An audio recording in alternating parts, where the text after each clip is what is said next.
Hello and welcome. It is Eric Erickson here, the Eric Erickson Show. Post-Roe America, the world has not come to an end, I would point out. The phone number, 877-973-7425. The Supreme Court released a big opinion this morning in the Kennedy case. You are, as a teacher, allowed to pray at school now. Believe it or not, you weren't allowed to. In fact, we'll get into this in the third hour. It's a pretty significant case. The minority, the dissent, actually suggests that schools, it's okay if they fire you for overt religious expression, including wearing a yarmulke or something like that. Absolutely bizarre. Extremists in the dissent. That case won't get people as riled up as the Dobbs case has, though. The amount of hysteria by the left over the Dobbs case on Friday, which ended Roe v. Wade, is another stark reminder that the political left in the United States and members of the media, who are almost all outside of Fox News on the political left, have never bothered to understand, learn, or take seriously the arguments of the political right. I mean, they're acting like, for example, they're saying Clarence Thomas now wants to get rid of gay marriage and interracial marriage and contraception and the like. If you actually read his opinion, it's not what Clarence Thomas says. It's a mischaracterization of what Clarence Thomas says. He wants to get rid of substantive due process. Substantive due process is a judicial construct that he believes gives judges too much power. Clarence Thomas isn't getting rid of interracial marriage. He's in an interracial marriage. It's hysteria from the left. They simply do not understand the arguments of the political right. They don't even try, and then they convey to you and others their sense of hysteria about how the right is just going to impose a theocracy on the country, and we're all going to be in the Handmaid's Tale or some such. The bottom line is this. The Dobbs case was the end result of 50 years of democratic action by the pro-life movement. And if the cultural elite in this country and the left and media appreciated at all the pro-life movement, this movement would get its due for being probably the greatest democratic effort in this country after the civil rights movement. The civil rights movement changed not just laws, but changed hearts and minds, and was able to get the Civil Rights Act passed, the Voting Rights Act passed, scores of legislation and judicial opinions that really ended the Jim Crow era. The only other comparable movement is the pro-life movement. Now, you may be offended by that, but it's because you don't understand the history. You don't understand what happened. When Roe v. Wade came out in 1973, it actually was not that big of a deal. Part of the reason it wasn't that big of a deal is because Harry Truman and Lyndon Johnson both died. That's something that I think you've got to understand in context when people say it wasn't treated as a very big deal. Harry Truman had just died in December of 1972. And then in January of 1973, Lyndon Johnson died, and that Roe came out January 22nd, and Lyndon Johnson died the same day. We had just come out of mourning for Harry Truman and jumped straight back into national mourning for Lyndon Johnson on the same day Roe v. Wade came out. So when historians on the left say, well, it wasn't really treated that big of a deal at the time, yeah, it's kind of overshadowed that day by a president dying, one is in particular who was tied to the Kennedy assassination. But the Catholic Church began rallying evangelicals, many of whom, including Billy Graham, were not really opposed to abortion rights per se. They began to move within the Republican Party. They rallied behind Ronald Reagan in 1976 against Gerald Ford. And the argument was not, and you must understand this to be fair to history, the argument may have been pushed by religious leaders, but it was not a religious argument. The argument was very simple. Abortion does not exist in the Constitution. a court that can derive rights from the Constitution that are not there in text, nor there in subtext, nor there in the history of the Republic, is a court that has gotten too strong. Reagan latched on to the pro-life movement as a base of support, and in 1980 became president of the United States. And his vice president, George H.W. Bush, was not a pro-life person. He changed to solidify and grab hold of the movement, but it really wasn't his issue. It was Reagan's. Reagan began speaking at the Right to Life March. He would call in by phone. He wouldn't show up in person. And they began to form the Federalist Society. The Federalist Society was a group of lawyers and law students and scholars who provided intellectual weight and arguments to the movement. And then they began working democratically, electing Republican state legislators, electing Republican governors, electing Republican congressmen, electing Republican senators, advancing Republican and conservative judicial nominees who embrace the intellectual worldview of that conservative movement, of that pro-life movement, of those ideas. And they put on Sandra Day O'Connor on the United States Supreme Court. Reagan wanted a woman. She was the closest they could find. She betrayed them in Casey, but otherwise had a generally conservative worldview. And she began to help move the court right.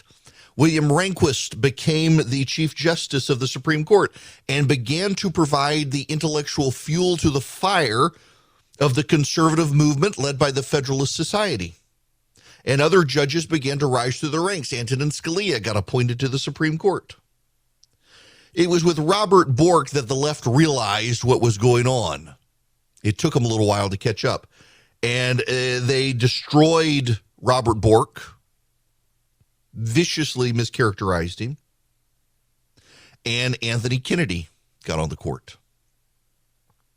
In 1989, George H.W. Bush became president, pledging to put pro-lifers on the Supreme Court, pledging to put originalists on the Supreme Court, not pro-lifers per se. Originalist. The originalist framework that the conservative movement and pro-lifers had rallied around believed that you must look at what the founders of the Constitution had in mind in the history and rights within the Constitution. Did they exist at the time the founders wrote them? If not, you have to have the legislature advance them. And so they continued to proceed with George H.W. Bush, who, when a vacancy came open on the Supreme Court, put in a guy named David Souter. And Souter, according to John Sununu, who was the chief of staff for George H.W. Bush, the father of the current New Hampshire governor, John Sununu convinced him Souter would be a pro-life, absolutely pro-life. Souter turned out to be one of the most reliable progressive members of the Supreme Court. And he, O'Connor, and Kennedy were the lead authors of Casey versus Planned Parenthood.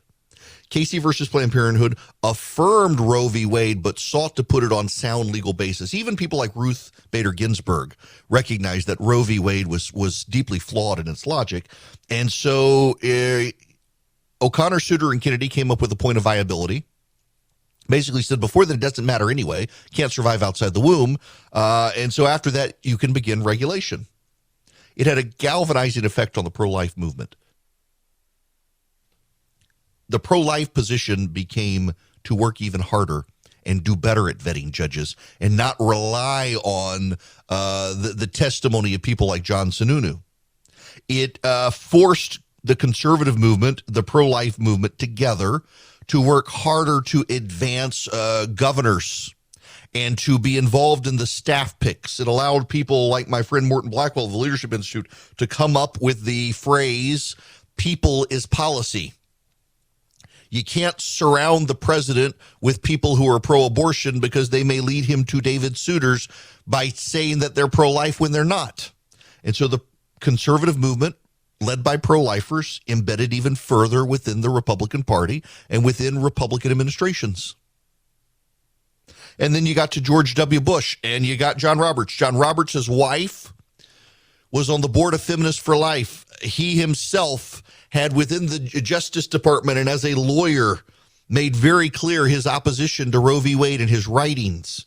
He was more nebulous than others, but John Roberts, though he believes that he's got to take on the responsibility of Chief Justice, and as Chief Justice must do incremental approaches, himself sided with the majority in the Dobbs case in judgment that upheld the Mississippi law. And he was still somewhat of an enigma, and conservatives have had problems with him, myself included, over some of what he's done. But when you understand he also has a job to do as Chief Justice to preserve the court, I think he probably hadn't done it as well as he should have. You kind of understand why he's done that. But then came Sam Alito. And in between came Harriet Miers. George W. Bush wanted to put his lawyer, Harriet Miers, on the Supreme Court. Conservative staffers in the Senate were furious. They did not trust her. She had been an Al Gore donor. She had made several speeches that suggested she was actually pro-abortion or pro-choice. So they began to sabotage her. I know this to be true. I've heard from them myself. Staffers in the United States Senate began to leak unfavorable information about her, that her meetings with senators were going poorly, that she didn't have the constitutional heft to pull off the job, that she couldn't answer questions. And by the way, she had not even had any of those meetings. She had not handed over the documents. But it made it into the press because it was Senate staffers sabotaging her. When she did ultimately begin meeting with members of the Senate, all of the presuppositions that the staffers in the Senate made turned out to be true. She was out of her depth. So they yanked her nomination and got Sam Alito. And it advanced all the way into the Trump administration and Trump's nomination, myself included. And a lot of my friends didn't support Trump because we figured he would either be pro-abortion or he would absolutely lose to Hillary Clinton. And we were proven wrong, thank goodness. And Mitch McConnell held the Merrick Garland decision. He knew he could not alienate the pro-life. He knew they needed pro-lifers to turn out to help Donald Trump. They knew they had to have Merrick Garland on hold when Antonin Scalia died in order to free up that seat and hold it for a conservative. And that, by the way, helped. A majority of the people who voted in 2016 who cared about abortion cared about the pro-life cause, and that pushed Donald Trump over the line. I didn't see that coming. I was wrong about that one. I'm glad I was. And so the conservatives were rewarded with Neil Gorsuch. And then the conservative movement pushed for Brett Kavanaugh. And Donald Trump by then had learned when the conservatives come with candidates, you just put them on the bench. And so he stood by Kavanaugh despite the character assassination. And Ruth Bader Ginsburg held on till the bitter end, convinced that she had to wait for a Democrat, and she couldn't wait. Her health failed. She died. And conservatives rushed to put Amy Coney Barrett on. And Democrats say this is improper and this is horrible and this is awful. They played by the rules. The conservative movement played by the rules. For 50 years, the conservative movement played by the rules. You can say that Merrick Garland wasn't playing by the rules. Yes, it was. The Senate doesn't get to just sign off on presidential appointments. They have to advise and consent, and they advised not to send a nomination, and they refused to give their consent. It's in the rule book. Every time the left loses, they claim that someone cheated, someone stole it, or the system is broken and has to be fixed. And all that's happened is that the right in this country for 50 years has used the democratic levers of government by winning elections, by winning presidential elections, by winning senates, by confirming through those senates conservative judicial picks in order to shift the Supreme Court to the right. It took them 50 years, and they did it. 50 years of patience and setbacks and trying, and they did it. And they did it through the democratic processes under the rules of the existing American Constitution. They will never be given the credit because the media is hostile to the pro-life cause. But it is the greatest democratic effort in this country since the Civil Rights Movement. One of the greatest democratic efforts in American history. And they did it all without credit or respect from the left, or the left even bothering even now to understand the arguments of the conservative movement, to even try to comprehend what we were saying, to give us any sort of legitimacy. To this day, right now, Roe is gone, and they still won't give legitimacy to the intellectual arguments made by the right. But they've lost. And all of this, a 50-year effort through the democratic processes to shape the Supreme Court under the existing rules of the American Constitution. And what's the left's response? Riots and violence, because they didn't get their way. Every right the left ever secured came by relying on the Supreme Court with a bunch of liberals in charge. They've never been able to mount an intellectual response to win in the democratic institutions. And that is why today Roe v. Wade is no more. Democracy still matters. There are a lot of options out there. If you're a self-starter and you want to invest on your own, it can be really confusing. I'm delighted to tell you about SoFi because that's who I use, and now I've got them as an advertiser. If you're a SoFi user, you get all sorts of options, great research. You get the ability to invest in stocks, EFTs, crypto, plan out your retirement. More importantly, you got people you can call on. I mean, for example, I can use SoFi to buy stocks and EFTs and do the deep dive research if I need to and get complimentary financial planners ready to help answer questions. You can too, whether you're stuck on where to start or need help deciding what to do next. You can even save for retirement with traditional Roth and SEP IRAs. They have so many options. If you're into crypto, they've got 30 available coins: Bitcoin, Ethereum, Cardano, Solana, Dogecoin, and so much more. But more importantly, they've got the #1 ranked automated investment tool, their robo-advisor. It takes the stress out of building and managing a diversified portfolio without having to pay a bunch of experts to do it. I really like SoFi. Y'all, I've tried, you name it, and I probably tried it, and I settled on SoFi and think you will like it as well. Cut through the jargon, make investing easier with SoFi. Visit SoFi.com/Eric to learn how you can win up to $1,000 in stock when you open an account. That's SoFi.com/Eric. Brokerage and active investing products offered through SoFi Securities LLC, member FINRA SIPC. Hello there, it is Eric Erickson. You can be a part of the program, and I want to play you some audio. You'll recognize the voice, I believe. People I've served with, and the member of the court I refer back to is the first Justice Harlan. I just find his dissent in Plessy versus Ferguson, where he admits his own biases, but this document, this Constitution, knows no caste. You know, that I might have a particular view, I might have a bias, but not this document. That to me is judging. That was Clarence Thomas. The left is smearing Thomas today.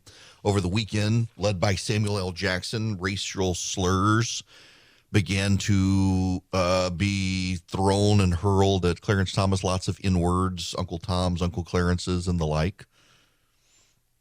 They don't like having a black man on the Supreme Court who disagrees with them on stuff. But let's focus on what he's saying about Justice Harlan's dissent in Plessy versus Ferguson. Plessy versus Ferguson is the case that allowed separate but equal. And Justice Harlan admitted he's a racist. He doesn't like black people, but said the Constitution doesn't care. It knows no caste. The Constitution doesn't care about skin color. And so, therefore, separate but equal could not be constitutional because it treated people as a caste system, which the document does not do. There's a willful slur out there that Clarence Thomas would get rid of interracial marriage. He himself is in one, or gay marriage or the like. Thomas believes the Constitution knows no caste. Marriage was a right under the Constitution at its founding. The founders did not have to get remarried when the Constitution was adopted. So we're not getting rid of interracial marriage, which, by the way, the United States was an anomaly at the time. Interracial marriage has long been known, and marriage has evolved to include gay marriage. When Justice Thomas said we need to get rid of substantive due process, he was talking about judicial power, not upending marriage. The Constitution, in his words, knows no caste. You know, you would think Clarence Thomas wrote the Dobbs decision given the hate directed his way in the last few days. The left really does not like conservative black people. They really, really don't. And Hispanic voters, when they drift further to the right this year at the ballot box, are going to be in for a world of hate and invective from the Democrats. It's sad but predictable. Welcome, it's Eric Erickson here. The phone number is 877-973-7425 if you want to be a part of the program. Real quick, a lot of conservatives have stepped up, or a lot of corporations have stepped up in the last 72 hours to say they will cover the costs of employees who live in pro-life states and want to go to a pro-abortion state to have an abortion. They will cover the costs of their employees to do that. That is their right to do. I don't have a philosophical constitutional problem with them doing it.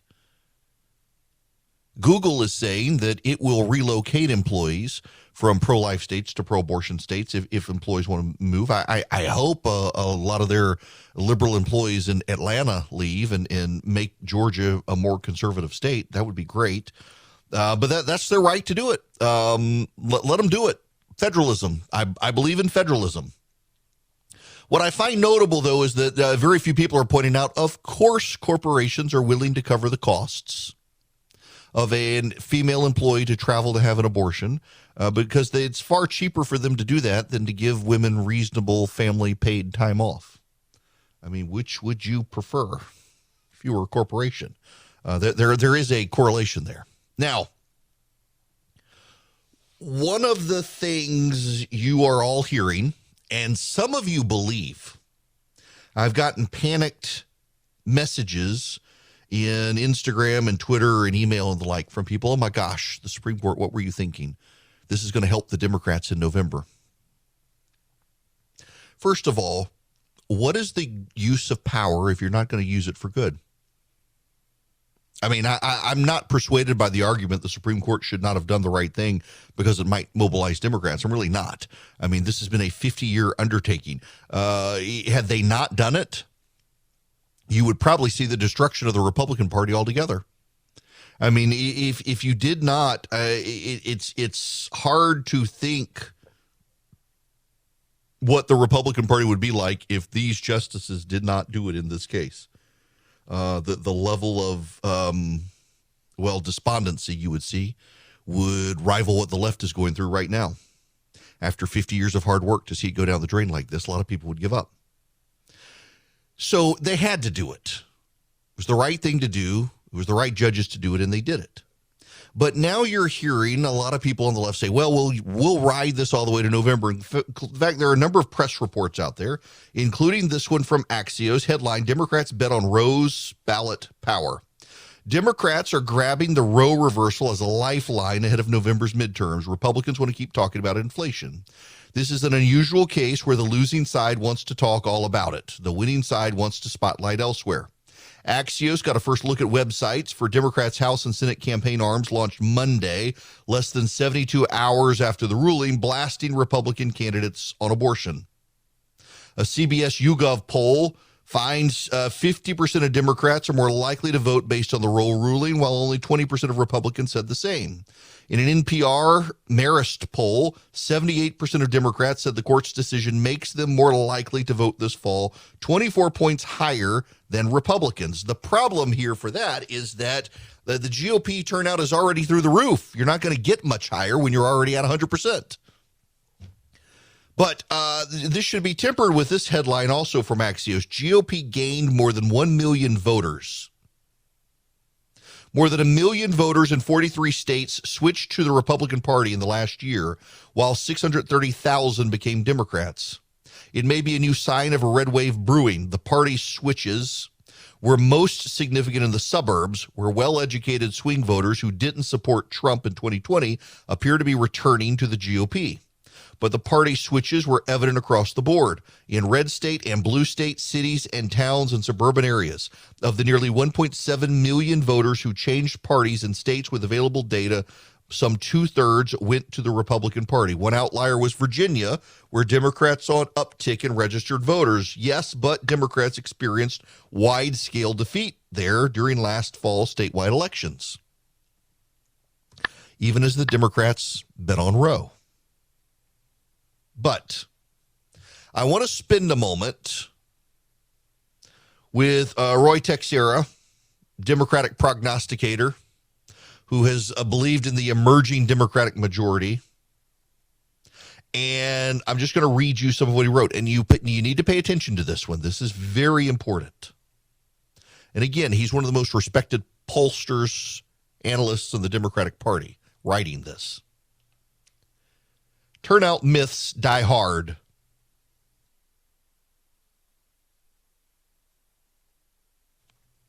sneezing fit, sorry. In fact, they don't seem to die at all. This is particularly the case in Democratic circles.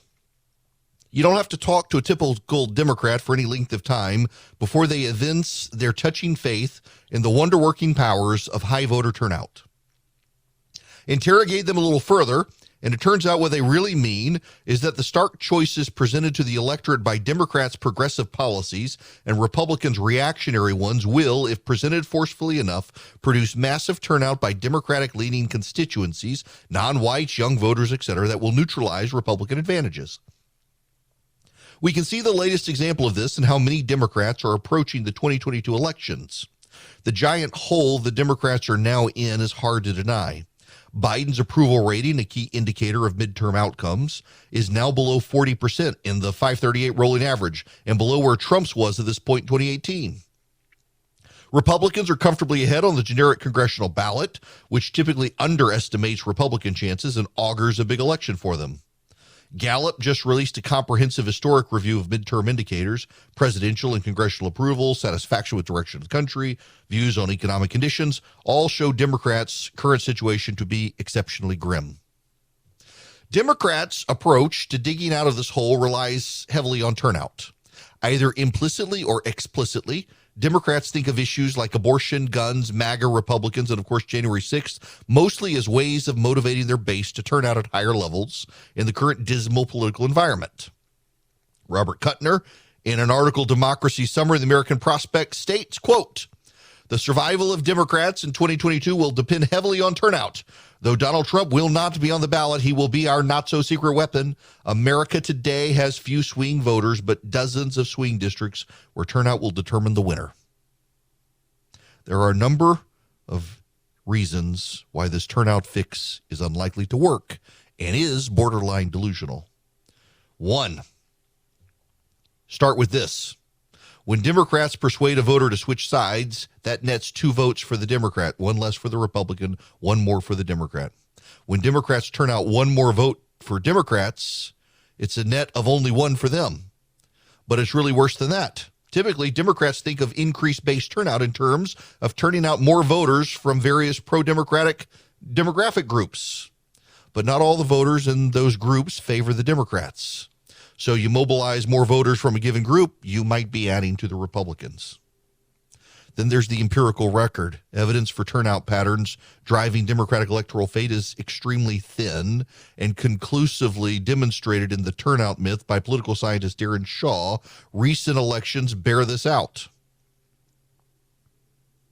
In other words, Democrats who think that Roe v. Wade's end is going to mobilize their base have a problem.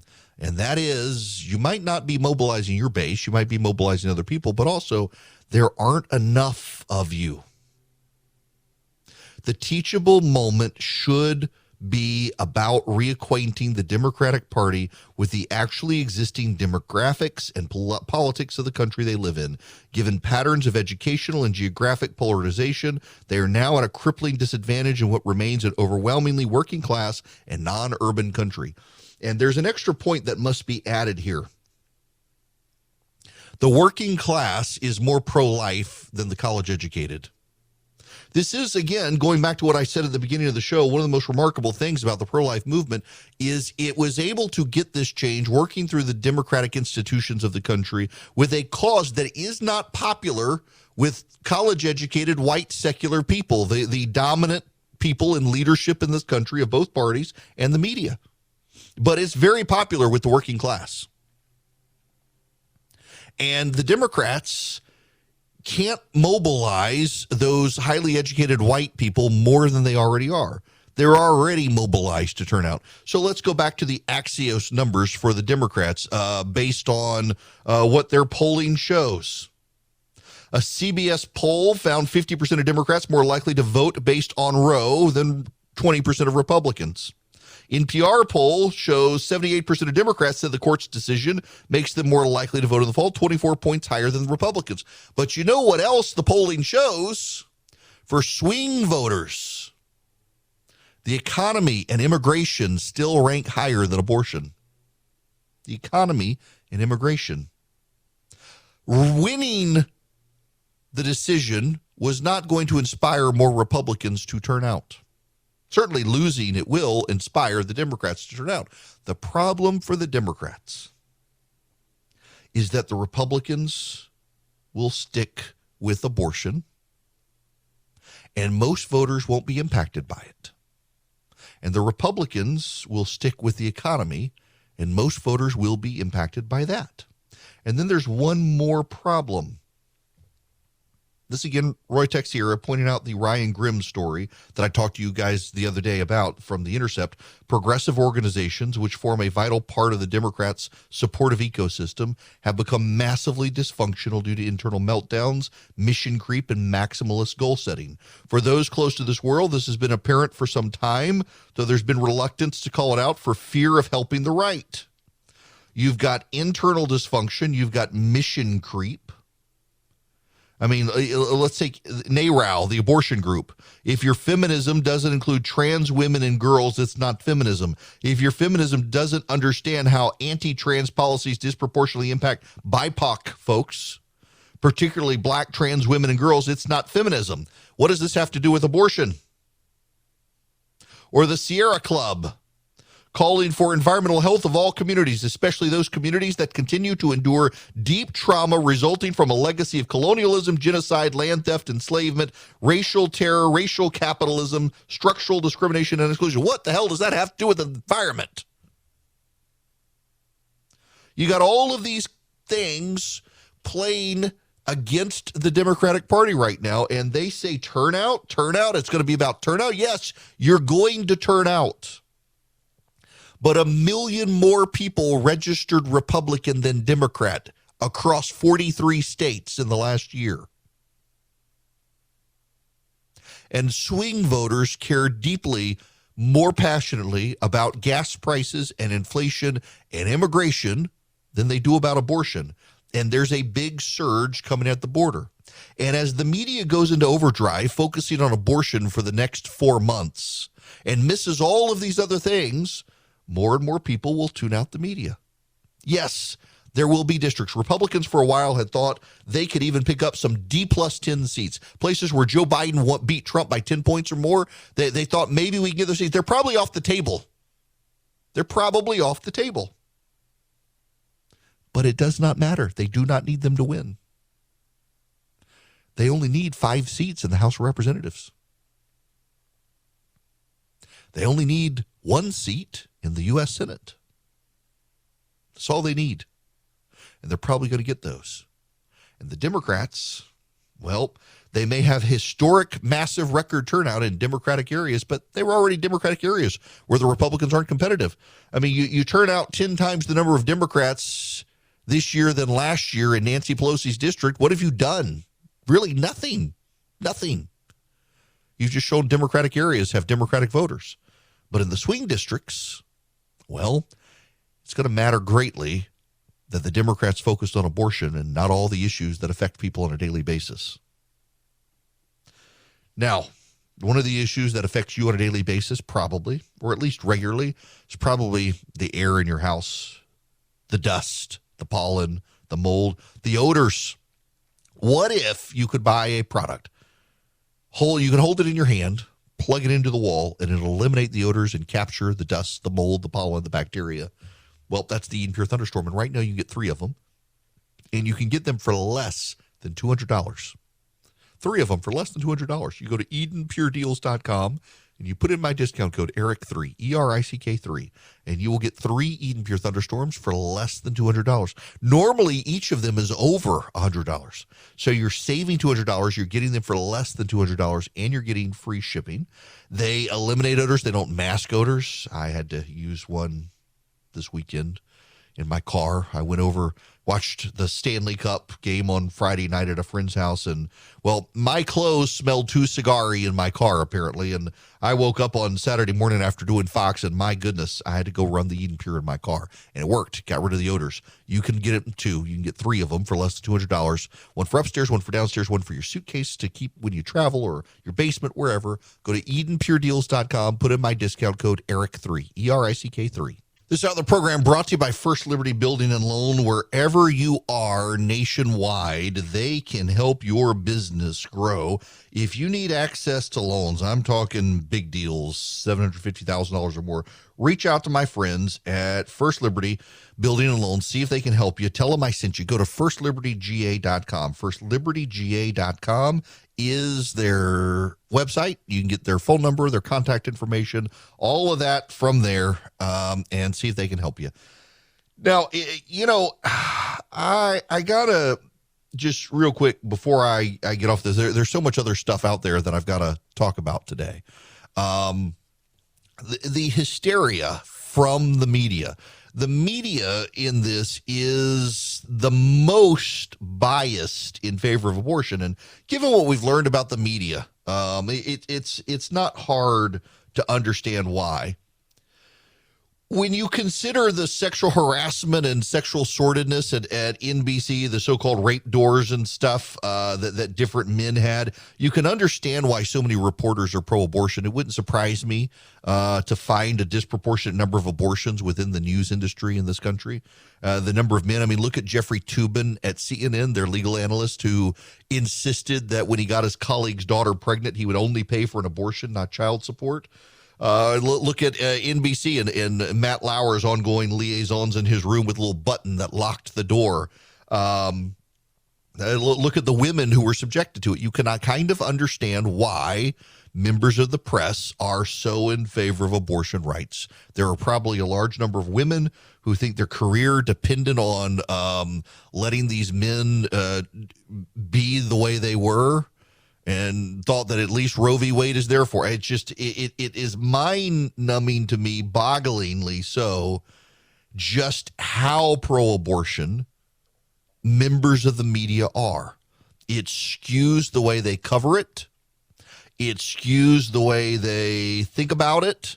It skews the way they report other news. And they don't even bother to try to understand the arguments of people on the right. It's just a fascinating thing to watch just how bad. And inside the Democratic bubble where the media exists, they're being told this is going to beat Republicans in November. This is going to beat Republicans.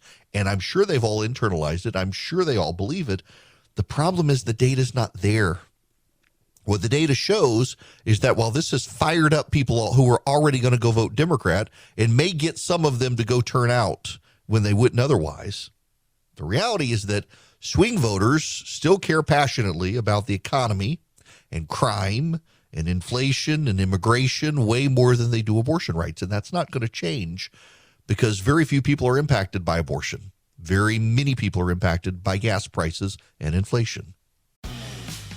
For the ones who work hard to ensure their crew can always go the extra mile, and the ones who get in early so everyone can go home on time, there's Grainger, offering professional-grade supplies backed by product experts so you can quickly and easily find what you need. Plus, you can count on access to a committed team ready to go the extra mile for you. Call, click Grainger.com, or just stop by. Grainger, for the ones who get it done.